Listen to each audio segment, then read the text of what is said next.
Health is a state of complete physical, mental, and social well-being, and not merely the absence of disease or infirmity. Hello, and welcome to Wellbeing, a program that keeps you updated on health issues and general well-being. My name is Emedion James.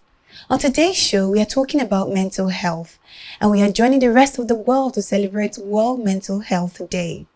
I know you are curious, as I am, to learn more about mental health because the state of Nigeria now, I won't be surprised if 90% of what, I'm just joking, might need to go for a mental health checkup. Good health, they say, is something you can't buy. But the decision to live healthy is a choice that you'd have to make. Join health practitioners from diverse health fields as they provide you with vital information to help your day-to-day health decisions. Wellbeing, your wellness talk show. Wellbeing airs every Monday, 7 to 7:30 p.m. only on Spectrum TV. Welcome back, and thank you for joining us on today's show. Right now, I told you earlier I was going to unveil my guest in the person of Miss Alexander Comfort. Let me just tell you a little bit about her. Alexander Comfort is a practicing counseling psychologist specializing in clinical and mental health counseling. She has a strong commitment to advancing mental health awareness and education. Alexander also spearheads various initiatives across Nigeria, bringing critical mental health discussions to diverse audiences. The exciting part about Alexander for me is that she loves telling mental health stories in African ways. In other words, both of us can relate. So with Jesus' joy, join us as we welcome Alexander Comfort to the show. Hi, thank you, Mediang. So let me greet Nigeria, right? Good morning, Nigeria. Good morning, Africa, and then good morning to the world from Nigeria. Yeah, how do you feel about being here? Oh, I feel elated, because I don't want to say a Mediang joke, but then it's cool to be here.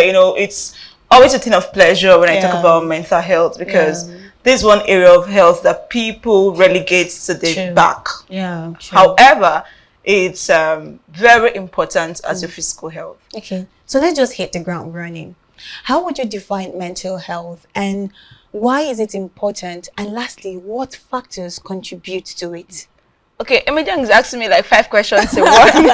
So I'll start with the one that I can remember. So she said, how will I define mental health? Yeah. Now, according to the World Health Organization, that's the umbrella of all health conversations. Yeah. So I'll define mental health according to them. Now, mental health is the state of an individual's well-being, where the individual is able to identify his or her own abilities, cope with the normal stresses of life, can learn well and work well, and can impact their community positively. Now, if you listen, I mentioned about 4 things that are like most pronounced in the definition. I said you're able to cope with normal stresses of life, identify your abilities, impact your community positively, and then learn well and work well. What other people would rather say, work productively and fruitfully. However, it is important for us to note that mental health is a complex continuum. Yeah. So instead of generalizing everything, it's more of an individual stuff than a general stuff, because mental health affects each and every one of us differently. Okay. For example, if a medium reports to be having depression, and then some other person, is there Kenneth here? There's no Kenneth. So Mr. Kenneth reports to be having depression. After a series of assessments, both of them might be having a symptom that is similar, let's say sleep disturbances. Okay. And then you realize that Emedion sleeps more, while Mr. Kenneth doesn't sleep at all. Okay. But both of them are having the same mental health condition. Okay. So it's more of an individual thing than a general thing. Okay. The next one is the factors. Why is, let's go to why is it important? I mean, what's with the World International Mental Health Day? Okay, so why World Mental Health Day is important? Is that the question? Yeah. All right, so Mental Health Day simply is to raise awareness, and then organizations that are already fostering awareness, literacy, education about mental health to show their works, and then tell the society the importance of continuously learning on mental health. Yeah. Because when you define health, it said is the complete state of physical, Yeah, mental and social well-being. Now, some people think, oh, physical health is there, I'm okay. Social health is there, I'm okay. So mental health. If you listen to your mental health, you realize that that's the crux of all the matters. Because mental health is not just the absence of a disorder. Okay. When I was talking about it, I said you have to be able to cope with normal stresses of life. You have to be able to know your abilities, what you can take, what you cannot take, what you can chest, what you cannot chest. Do you understand? You have to be able to work productively and fruitfully. Okay. You learn well and you work well. And then most importantly, you have to be able to impact your community positively. So do you need to visit the hospital to impact your community positively? You tell us. Okay, so you don't need to visit the hospital to impact your community positively. It's as little as you blocking the drainage close to you that it ends up affecting everybody that stays in that locality. And then you feel like, oh, I'm doing well. You're impacting that community negatively. So when you say, why is mental health important? I think there is nothing on this earth that we are breathing through that has nothing to do in relations to mental health. Okay, so now let's look at the factors that contribute to, mental health that we are just talking about. What are those factors that, because, I mean, when mental health comes into my mind and I look at the state of Nigeria right now, could we say that Nigeria has contributed to our mental health positively or negatively? Okay, so we have different factors that contribute to mental health and mental health conditions. We have biological factors, we have psychological factors, then we have social economical factors, right? So looking at the current state of the country, right, I believe you're talking about the whole recession and inflation and all of that. So yeah, it has its own impact or its own toll on our mental health. Yeah. Yes, because however, it is important to note that, like we defined in our definition of mental health, if an individual knows what or how he or she can cope, with this current inflation, it makes it less of a problem for all of us. Okay. Do you understand? Yeah. So let's take, for instance, I don't want to use a particular set of people. There are particular set of people that I'm usually not happy with. Let's use drivers, for example. Okay. Road users, road drivers now. And so you bought the vehicle from this destination to that destination. Of course, maybe prices changed because of price of fuel and all of that. And we are all living in the country. Do you understand? Yeah. If we are not driving, doesn't mean we don't burn fuels at home. We don't buy gas. We don't buy kerosene or something. But then you're trying to pour your frustration on us. Doesn't make sense at all. Because all of us are going through the same bad wagon of bad leadership. Yeah. Are you getting it? Yeah, of course. So you making one area to be difficult for another person doesn't sit well. Okay. You get? So if you want to say, oh, because you're going through inflation and recession, then all of us have mental health issues, then I think there's no psychiatric home in the whole of Africa that will be able to contain us. Oh my God. When you just talked about drivers, it's not just drivers. If you go to the market these days, literally everybody's on, on the edge, and you have to be very careful. Sometimes you don't have to look at somebody and say, do you know what? I forgive you. I forgive you in advance. Yeah, true. Okay, so let's go over to the next question. What are some of the common misconceptions about mental health that you have heard and also encountered?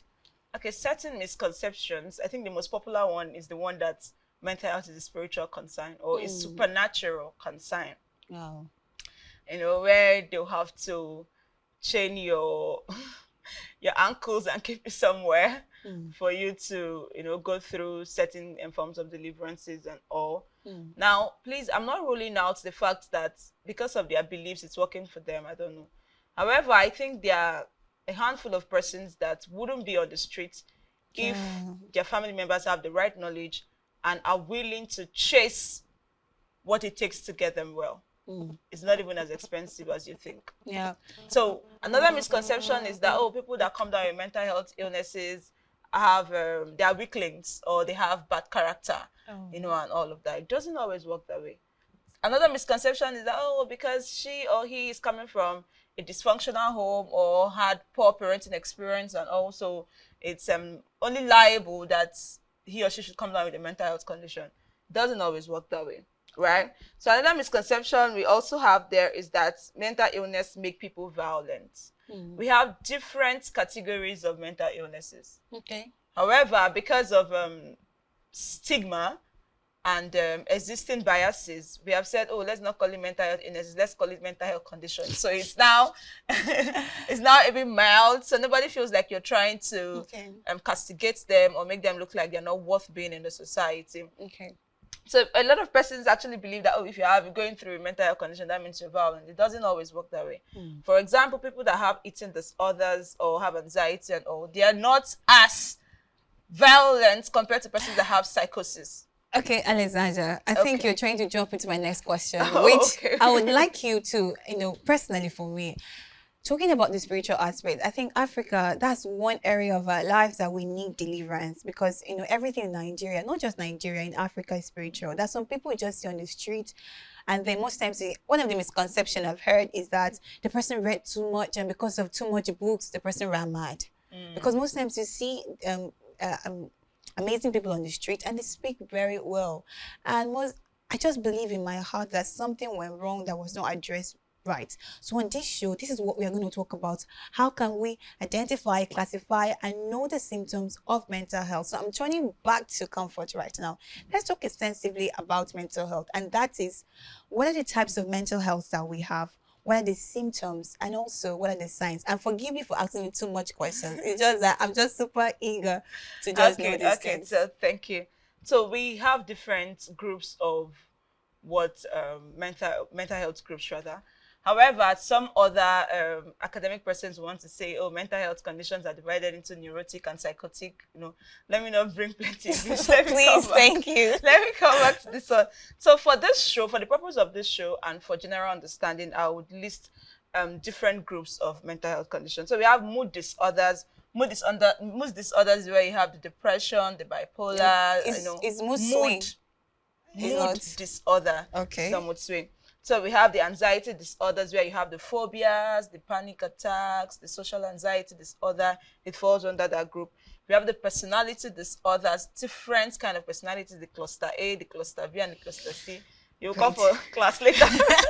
And then we have psychotic disorders where you have the schizophrenia, the psychosis, those people you see on the road moving naked, talking to imaginary things, willing to scatter everything, and they are under this category where it's on the extreme, on the psychotic part. You get it. And then we have the eating disorders. Eating disorders. We have Bing. We have anorexia nervosa. Mentioned them, a lot of them. Alexandra, let's come back. All these big names you are just mentioning. Can you break it down? Like, I can't even pronounce the name you just called out now. For eating disorder, I'm just interested. Disorders. How is eating disorder part of mental health? Yes, it's part of mental health. Let me tell you why it's part of mental health. Now, we have bulimia, we have anorexia nervosa, we have being eating. Don't worry, I'm coming to explain it. Okay. So why eating disorder is a problem? It's not because we don't want you to eat. It becomes a problem when you are harming yourself. Some persons, they are filled, but they cannot stop eating. Wow. To some other persons, they will eat and purge themselves. Now, why it's even a disorder, it's not about the food. It's about the body shaming that comes with it. It's about their eagerness to want to know, oh, am I adding weight? Am I losing weight? You get my point? So it's not about the food per se. It's about the concepts that come with your eating patterns. Now, that of the anorexia nervosa is mostly in the West. Now, this particular West, I don't mean Western Nigeria, I mean West, like outside the country. Persons that they don't even feed well. They don't feed well, but something in their head keeps telling them that, oh, I'm too fat, oh, I'm this, so I should not eat, so I will trim down, and all of that. But in fact, family and friends could literally tell you, oh, you're losing weight. You are losing weight, not like you're fat, you're okay, your body shape is, no, I want to be like this, I want to be like that. Every time you're checking your waistline, all of those excessiveness. That's a disorder. That's why it's a disorder. It's not about your rice and beans. It's the problem that arises from that, particularly as it concerns body shape. Why some other persons, after eating, they will intentionally purge themselves because they feel they've overeaten and then they intentionally purge themselves. Some feel, oh, I'm too lean. If I eat certain kind of food, I would get They were a bit chubby and all. And so they no longer eat food that will even add anything to them, Okay. nutrients-wise. So just eat a particular meal. End of the day, you're not even getting anything. You're not getting what you want. I think most of the ladies, we have fallen under this category Not because necessarily, please. Let me debunk that. Not necessarily. Because why I had to debunk that is when you come for assessment, there are other factors that could needs to be contribute looked into. before we can say you have a eating disorder. Are we getting it? Yeah. So you cannot just sit here and say because I say you should, and you go over saying you have eating disorder. So please let me debunk that before it lands. You have to go for assessment. There are several other factors that needs to be looked into before anybody can say, oh, you've been diagnosed of anorexia nervosa. Okay, so well, she has debunked it, but then it doesn't change the fact that most of us right now I don't know why everybody wants to the straight bullet is just coming for us now. But then again, I know you mentioned bipolar, and I would like you to talk more on that because I've seen it a whole. There was this actress once that came on social media, and she was just very disturbing. Then later she came back and said, "Oh, sorry, I had bipolar." And the next minute, like in the same month, she did the same thing again. So when you say bipolar, what do you mean? Okay, when we say bipolar, I think that's like the most difficult form of depression to diagnose because it is characterized by extreme highs and extreme lows. Wow. So usually when we diagnose depression, you say, oh, have your symptoms lasted up to 2 weeks or more? And you say yes. Now, if someone that is dealing with bipolar comes to you, the person at that point probably is having sleep issues, eating issues, sad mood, they are very low, little energy, no interest in what they used to do before, no pleasure and all of that. So you're like, okay, after assessment, let's watch you for the next 2 weeks. Okay. After that 2 weeks, the coming week, the person is on the extreme high. The person is everywhere, bubbly, happy. In fact, they are the ones leading the game now, So now when the person comes, you're like, oh, but I think you're okay. You're back to yourself, and all of that. So it takes a while to be able to diagnose this person actually dealing with bipolar because it is characterized by extreme high and extreme low. So 2 weeks down the line, they are all bubbly, excited, at the top of their game, doing their work, performing excellently. 2 weeks at the other end, they are down. And then you're like, oh, I think my friend is going through depression. As they finish the therapy, the person is high again and all of that. So that's why bipolar is almost very difficult to diagnose. So when you say the actress, something happened, then she came out to say, I think I had bipolar, and then she repeated, it's not out of place, it happens. That's why I said it's like the most difficult form of depression to diagnose. Okay. Because it's characterized by extreme highs and extreme lows. So you have to stay with your therapist or your psychiatric doctor, whoever is managing your case, for a period of months to be able to ascertain that, oh, you're actually going through bipolar disorder. Well, I want you to talk about Nigeria, but I'm just going to skip it so that I want to be very, very nice because the state of this country's economy. You can talk about, you can talk about it. Now, every one of us have coping strategies. Yeah. I'm also a Nigerian, and several other persons that are doing well are also Nigerians. Everybody's in this country together. One way or the other, it is touching you. Do you understand? The difference between the person that will soon land on the streets and you that is still ironing your clothes to come and shine it in front of the display is that you were trying to manage your own sanity. Wow. You are intentionally working on, oh, let me still be sane. Maybe for family or for your boss. Do you understand? Now, the other person is trying to throw, let me come. The other person is trying to throw tantrums why they need to break 15 crates of stuff. Or why they need to shoot somebody because the country is not moving well and all of that. That's different between you and the other person. You're trying to be saying, oh, that it's happening this way. I'm not supposed to be harm or cause harm to the next person. But them, they don't care. So we are all going through the same problem and your own concern is to steal my phone. Anyway, you get to my point. Yeah, of course. So all of us have, let me just learn. All of us have coping strategies, but the question is yours healthy or unhealthy? So, Comfort, I know that there is really a lot to talk about, but then I'd like to know what inspired you to, delve deep into this particular angle of health. I mean, I know you have a foundation, so what inspired you to start or become involved with mental health? Okay, what inspired me? Yeah. Why is this sounding like motivational speech? Okay, so talking about what inspired me to start talking about mental health. I started mental health advocacy in 2018, Okay. as when I started mental health advocacy and all of that. So I noticed that a lot of persons are going through stuff, but then we we just behave like nothing is happening. However, the most important thing is that, oh, you read wild. And so, this thing is actually a thing outside Nigeria. It's just that Nigerians call it another name. You get. So maybe, let's say mood swings, for example. Yeah. So it's a thing outside the shores of Nigeria. It's a thing outside the shores of Port Harcourt, where I reside. It's a thing outside the shores of Akwa Ibom, where I'm present now. And then a thing outside even Ekiti or Taraba or somewhere. But then in some spaces, they feel like, oh, you're being possessed by a demon or all of that. However, it is important to note that I had to go through several mental health conditions myself. I had several mental health conditions myself that was more like, oh, the bedrock of all of the, What gave birth? what gave birth to my concern about mental health. Okay, so thank God you just mentioned it because I was going to ask you. So do you mind sharing with us common mental health encounters that you have seen in your foundation and also Okay. what's really inspired you? Personally, Yeah. I've had to deal with paranoia. What does that mean? Paranoia, it's a mental health condition under anxiety disorders where it's simply the fear of the unknown. Like, nobody's chasing you, but then you feel like something is chasing you. Like, you're so scared, you cannot even engage. It cripples you. You can't even leave this room. If maybe if on Monday the thought is, if I walk out that door, something's going to catch me. Okay. That Monday I cannot open that door and leave this room.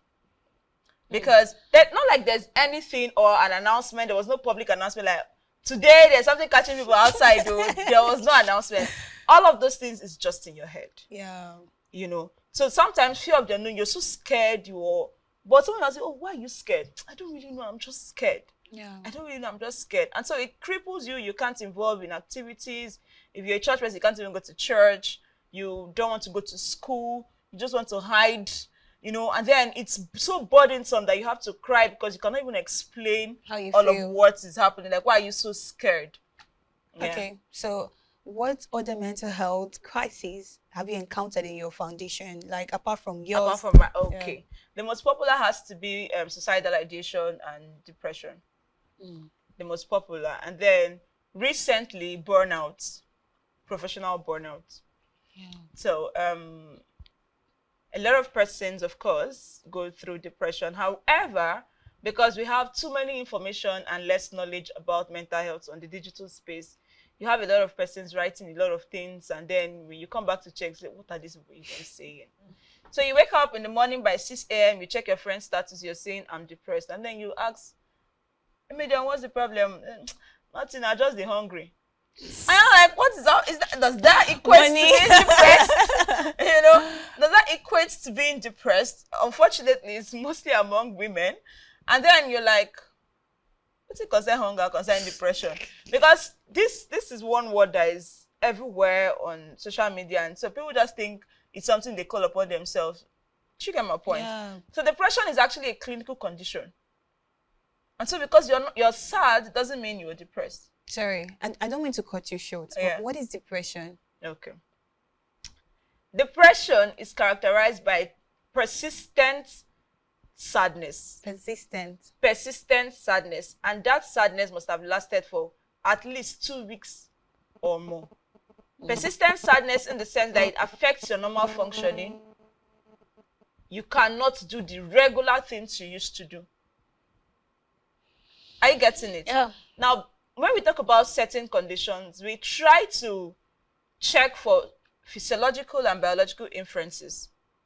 Because if I lose someone now, I would definitely cry. If I lose someone, I will cry. I can even fall and stand up, you hold me, I will jump and thump and go like this, you won't tell me not to cry if I lose someone. So you cannot go on air and say, oh, Comfort is depressed because I'm crying that I lost someone. Oh, that's not even part of it. That's not part of it. I said persistent sadness. However, this sadness must have been able to affect other areas of your normal functioning, your day-to-day activities and all of that. And then there are about 9 symptoms that if you cannot present at least 6, you still cannot be depressed. It's money inside these symptoms, sorry.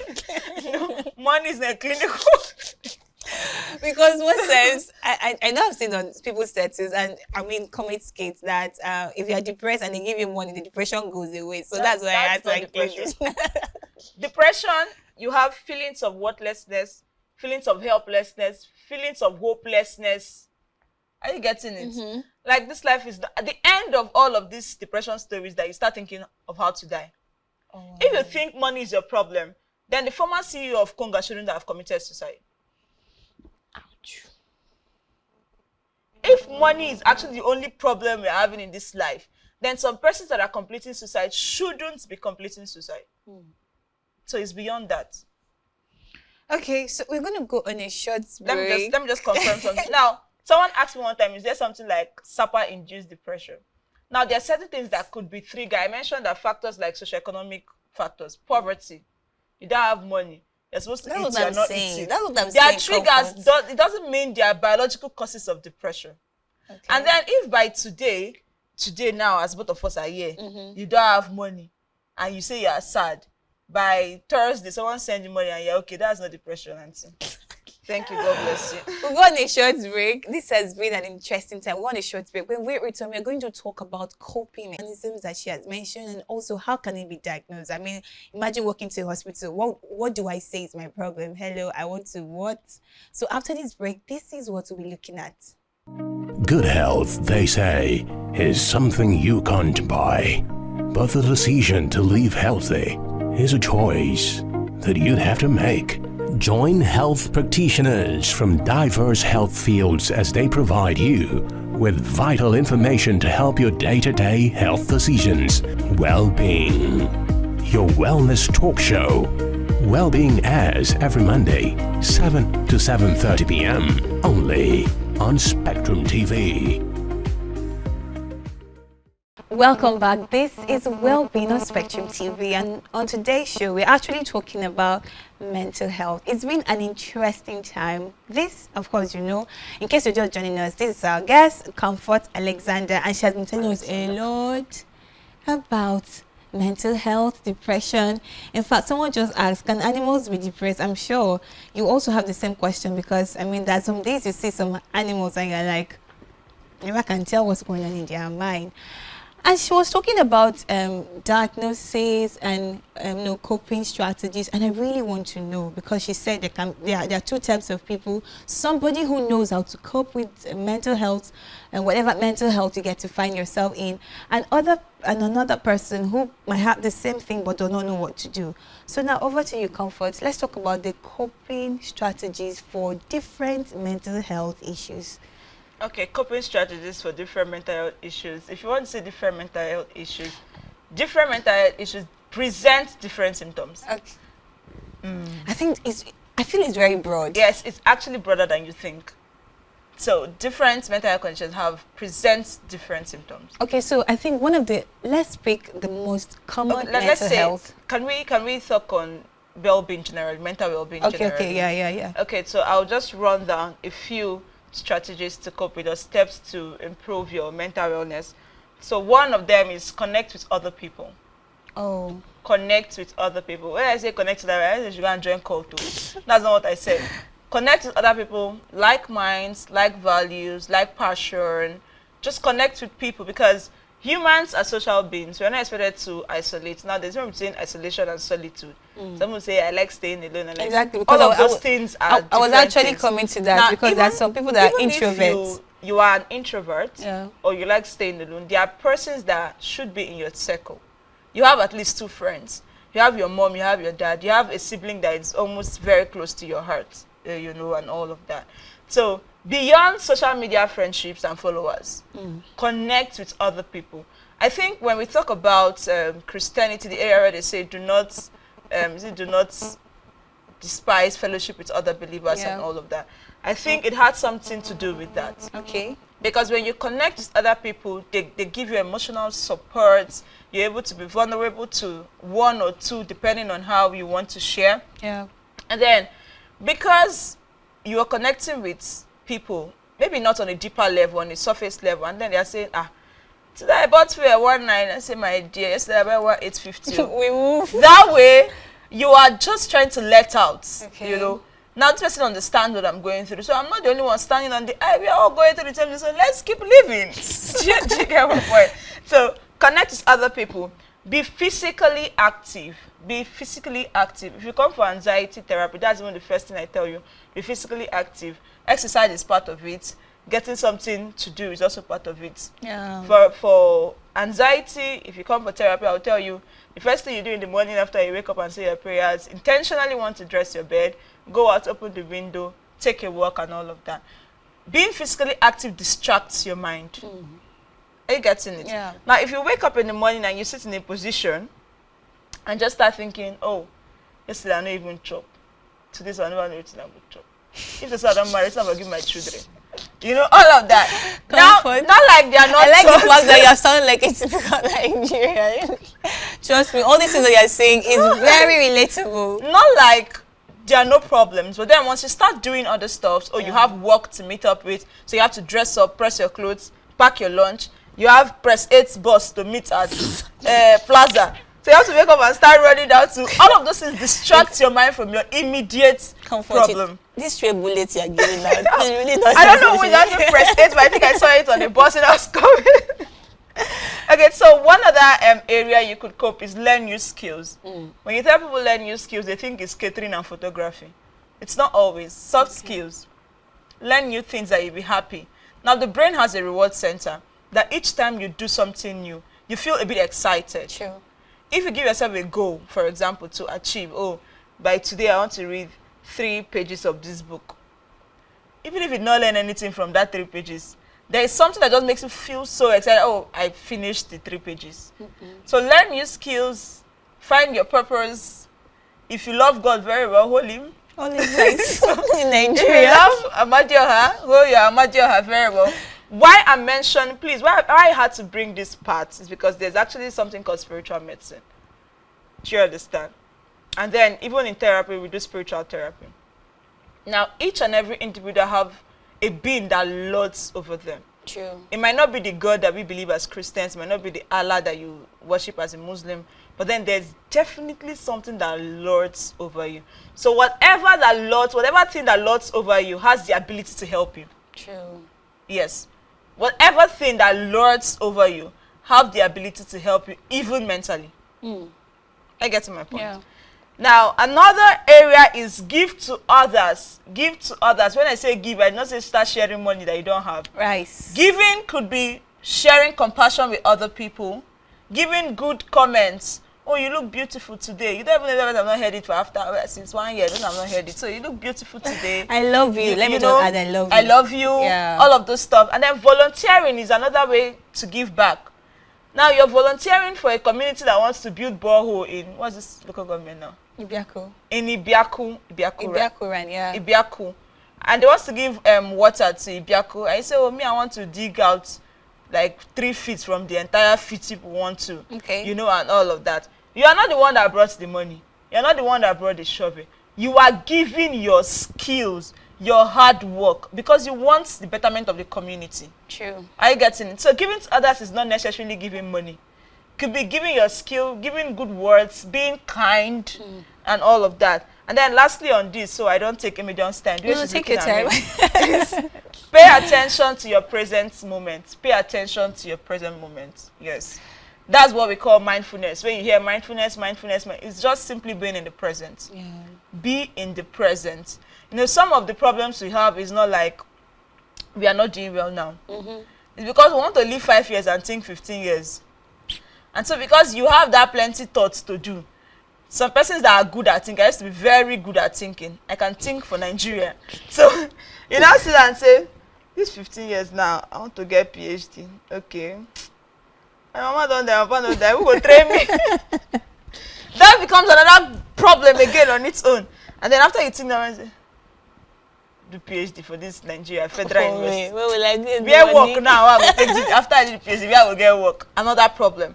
So sometimes it's not like we are saying don't think, but then can you cut short and think on things that are almost At the very moment. close to your present situation? Yeah. You know. So if you start thinking 20 years, 15 years, 30 years, before you know it, you're thinking yourself into depression.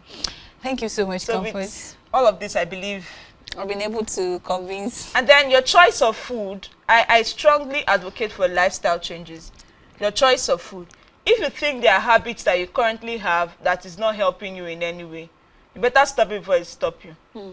There's something happening currently that is very bad. People now lace, what's it called now, cocktail with dense ice, what we call crystal methamphetamine. That's the organic name. And so you go to places, you see they bring cocktail, smoke is flying everywhere at the top. And I say, oh, big girl, and you are starting to consume drugs, ice that you don't know. So if they've told you ice is not good for your health, you better be sure of what you're consuming. Comfort. Let me end it here. You see, I'm looking at you. I know saying you should bring violence on this show. We're supposed to be friendly, but the violence you're bringing. Thank you so much. I know by how the you way. match it.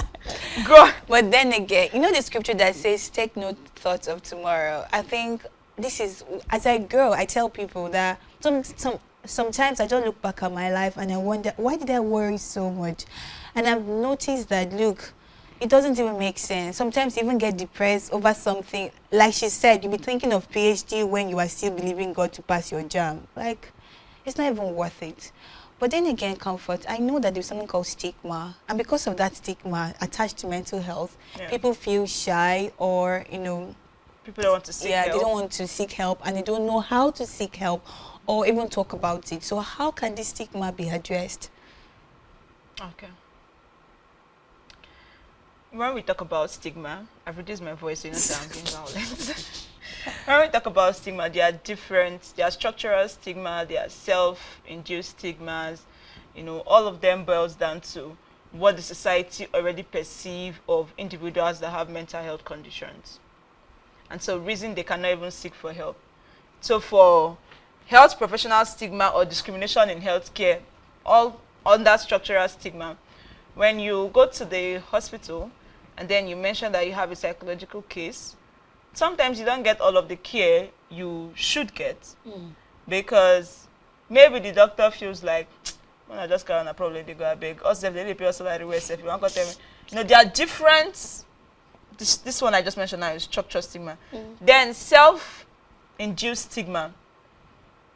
I'm 30. No, not like that's not my age. I'm just saying, say I'm 30, for example, and then there are persons looking up to me. Maybe I'm the CEO of, what's the name of this? Spectrum TV. Yeah. Just maybe I'm the CEO of Spectrum TV. And then I go down with panic attacks, for example. And so some days my therapists have advice that I stay away from certain things.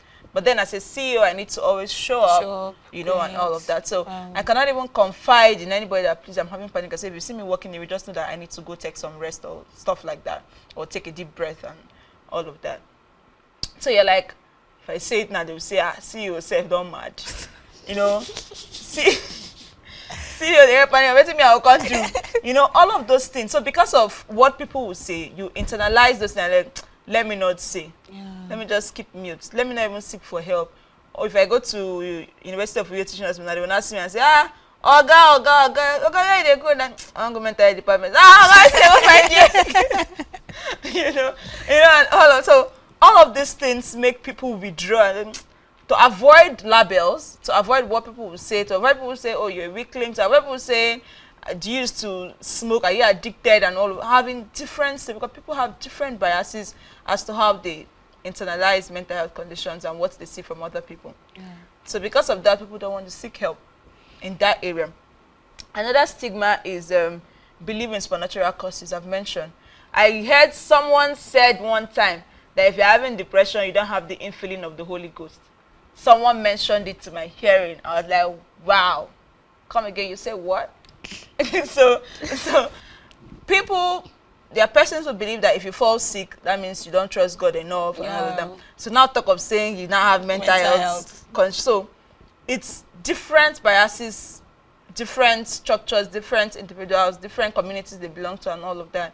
So if you are a papa, maybe in your fellowship or something, and you are coming down with a condition, depression, papa depressed, you know, it's not supposed to be so, but people, these are things that are happening. People believe that papa should be strong enough. Mental health conditions are supernatural related.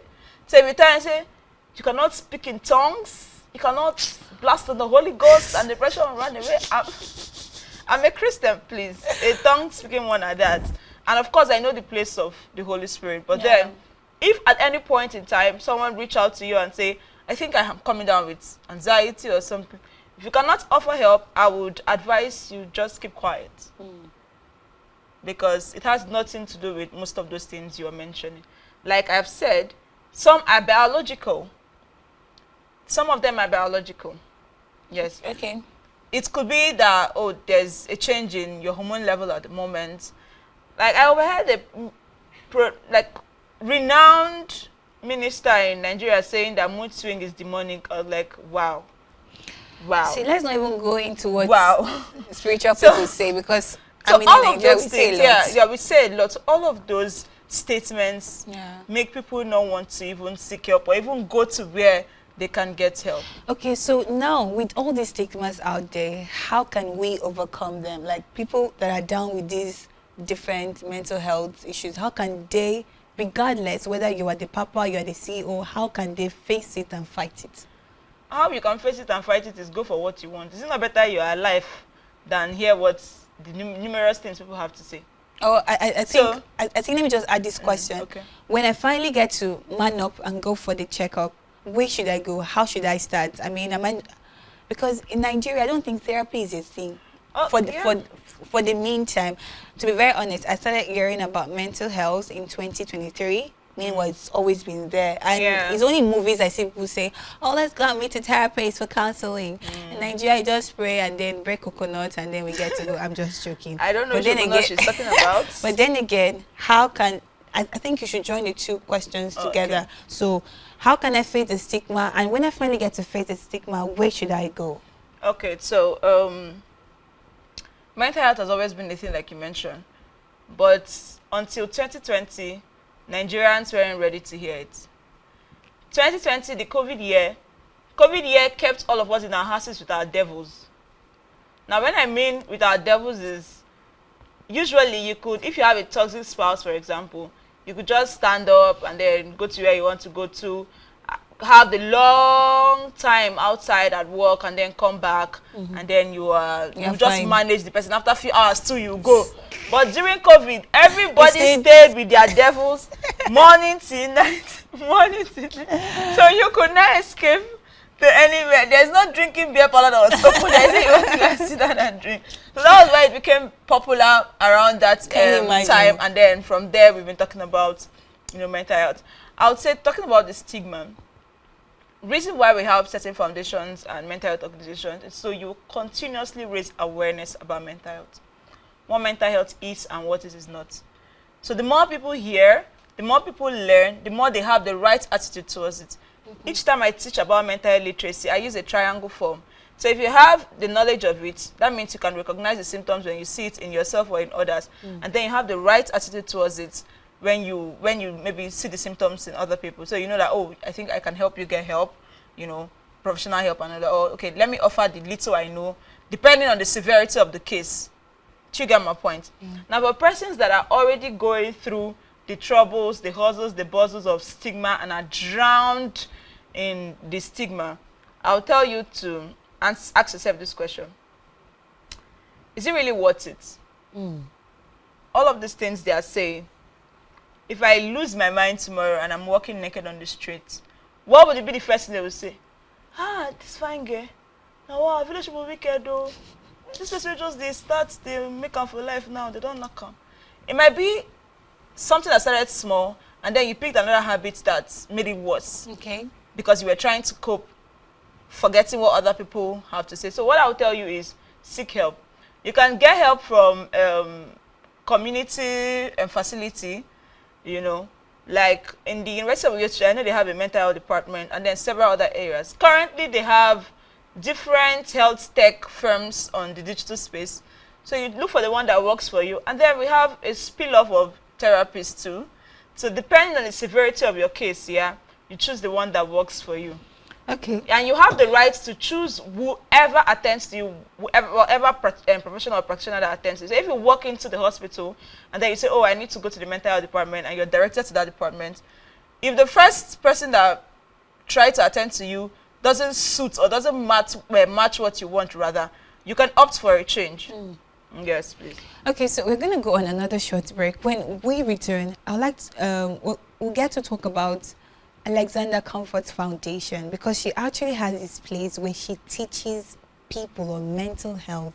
So just in case you are there and you want to know more, how can you know more? If you want to volunteer, how can you volunteer? And also, I still have lots of mental, I'm not even done with her yet.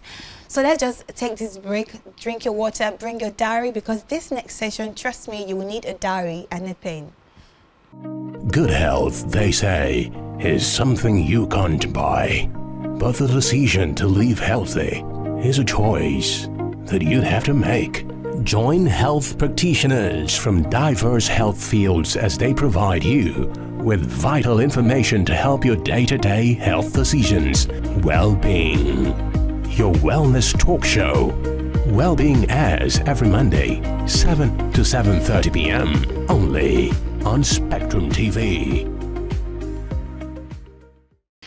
Welcome back to the show. This is Wellbeing on Spectrum TV, and today we are joining the rest of the world to mark World Mental Health Day.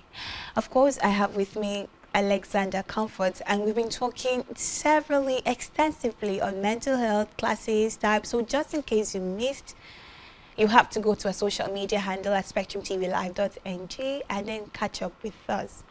Right about now, I know that you have a foundation. So I want to ask, how old is your foundation? And how do you measure the impact of your program on mental health awareness and support? Okay. So about my foundation, where I talk about mental, I usually tell people that I just love teaching about mental health. Any other thing you want to talk about, therapy or so, yeah, I do it. But then my core is, I want you to know, because I believe so much in autonomy. So I'm that therapist that don't want you to show up in my desk all of the time. So let's work out strategies together that will help you stay without always showing up or looking for money to come and pay your therapist to have sessions with you. I've been advocating for mental health. This should be 2018, 19, 20, 21, 22, 23, 24. Yeah. That is 7 years. However, we've been registered for about 3 years now. So what we do basically is to teach about mental health. Teach you, have the knowledge of it. Everybody should be an advocate already. Everybody should be an advocate already. At least have the basics on your fingertips, because whether you like it or not, there's definitely one person in your circle that would always want to say, oh, I think I'm going through this, I think I'm having this, I think I'm... One of such skills is active listening. Because I usually tell people that Nigerians, we have a problem with listening. We love hearing and not listening. So I'm coming to tell you my problem that, oh, do you know that since yesterday I've not eaten? I'm coming to tell you also. Do you know, like, do you know since yesterday I've not eaten? Like, even last night, it was even gari without salt. Chaff that I even ate. You know, you're better. I mean, I don't choose since they born me. Do you understand? Now, the person has never even landed. The person was just telling you, so probably you share empathy and all of that. And then you're telling the person your own worst problem. Now, nobody is saying you don't have a problem. But at the moment, the best you can do is to just listen. Okay. And then if the person asks you for anything, you can now bring your own story and start telling the person how God has been unfaithful to you. It is left for you. So that's one skill that I always preach. Please, everybody should have that skill, active listening, to help you, because there's definitely someone that you can help that you don't need to show up at the doctor's office with that case. Okay, so what are some of the challenges that you faced? Because I mean, looking at mental health and all the stigma and the misconception, what are some of the challenges that you faced? Some of the challenges I've faced since I started mental health advocacy is, people started giving me certain, you two, they're mad. People believe, some people, even till now, when you say mental health, they say it's madness. So then I'll be like, someone give me a name even, Coach Indiara. If you're from Igbo, you understand what I mean. Coach Indiara means coach for mad people. Ah. Do you understand? And so one of the days I went to BSUTH psychiatric ward, I had to interface with a patient there. And so I was scared because I don't know what will be her next move. So when I shared it, I'm like, how will you be scared? Are you not a professional? I'll not be like, hello, I'm not human. Why are you giving me tags? Do you understand? And so people still have misconceptions surrounding people that are in this job. So you share something, they're telling you, you're not supposed to be vulnerable, you're a professional. If you're sharing, what are we going to share to and all of that? Yeah. So of course we still have that angle of stereotypes that revolves around the profession. And then for my foundation funds, we've had issues with funds. So when you say, oh, we are putting up this awareness campaign or seminar or something, want to reach out to XYZ number of persons and all, you'll hear something like, that's not our bias at the moment. Mental health is not a priority at the moment.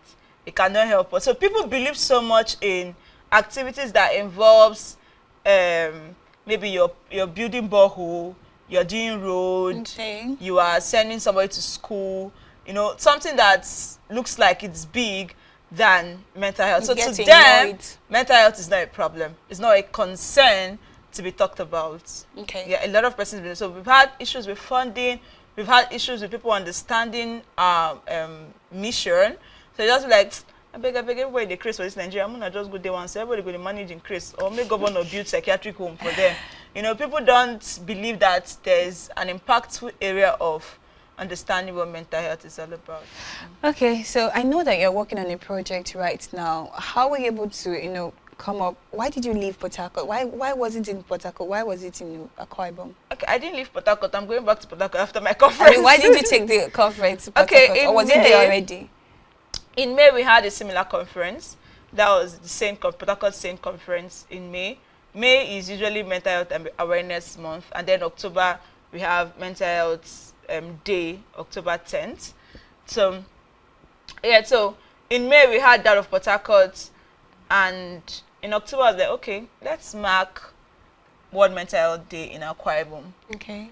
So we basically will be teaching on different areas, strictly mental health conversations on different areas.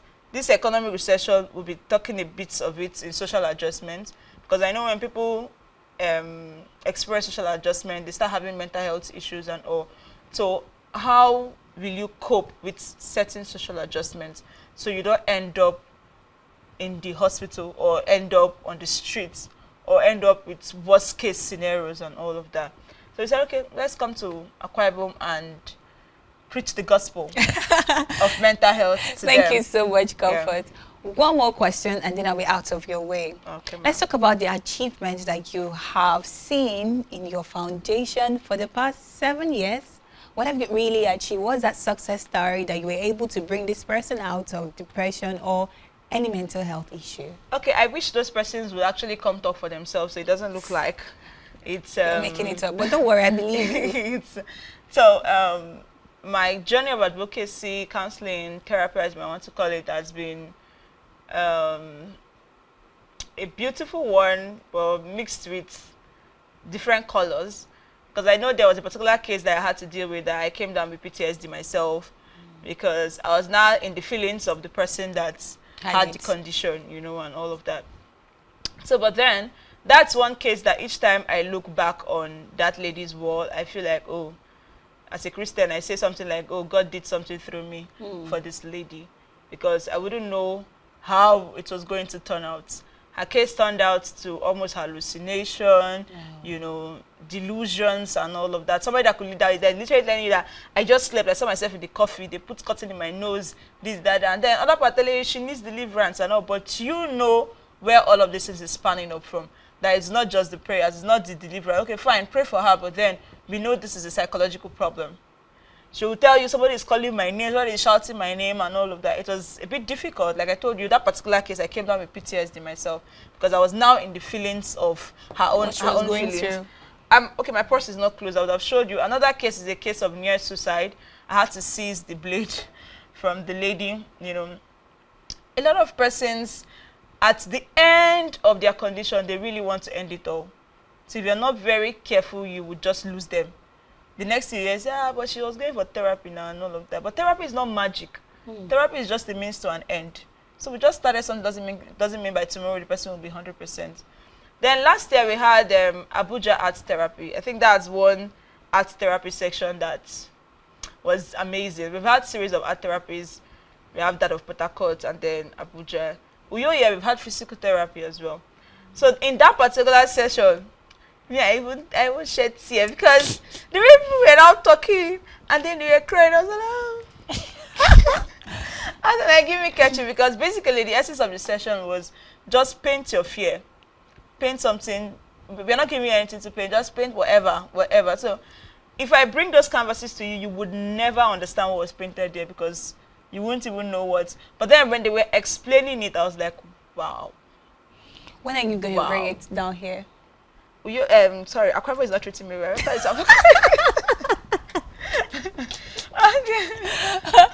Okay, thank you so much, Alexander Comfort, you. for being Thank a part you for of having today's me. show. But before you go, what's your last words to people out there? What's my last word to people out there? Mental health is preventable. Mental health conditions, that's the right word. Mental health conditions are preventable.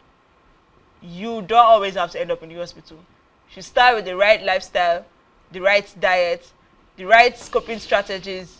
My dear, all of us are not mad. Thank you very much. And of course, that's all we have for you on today's show on well-being. Thank you so much, Miss Alexander Comfort. Trust me, I don't want to let her go, but because of time, we have to say our goodbye. Now, imagine how much you could have paid to get this information. But here we are bringing it to you on a platter of gold. My name is Emedion James, and I would always like to say that this is also your show. If there is anything you want us to talk about, any topic, kindly reach out to us. And also, a phone number will be displayed on the screen for you to drop your message. You can go to our social media page at Spectrum TV on Instagram, Facebook, and you can subscribe to our YouTube channel at Spectrum TV, or you can reach out to this phone. Now, remember, do not call us for any wrong reasons. We are not going to pick. Once again, I am Emedion James, and it's been nice anchoring this show with you. Remember, take good care of yourself. I love you so much. See you guys same time, same station. Bye-bye.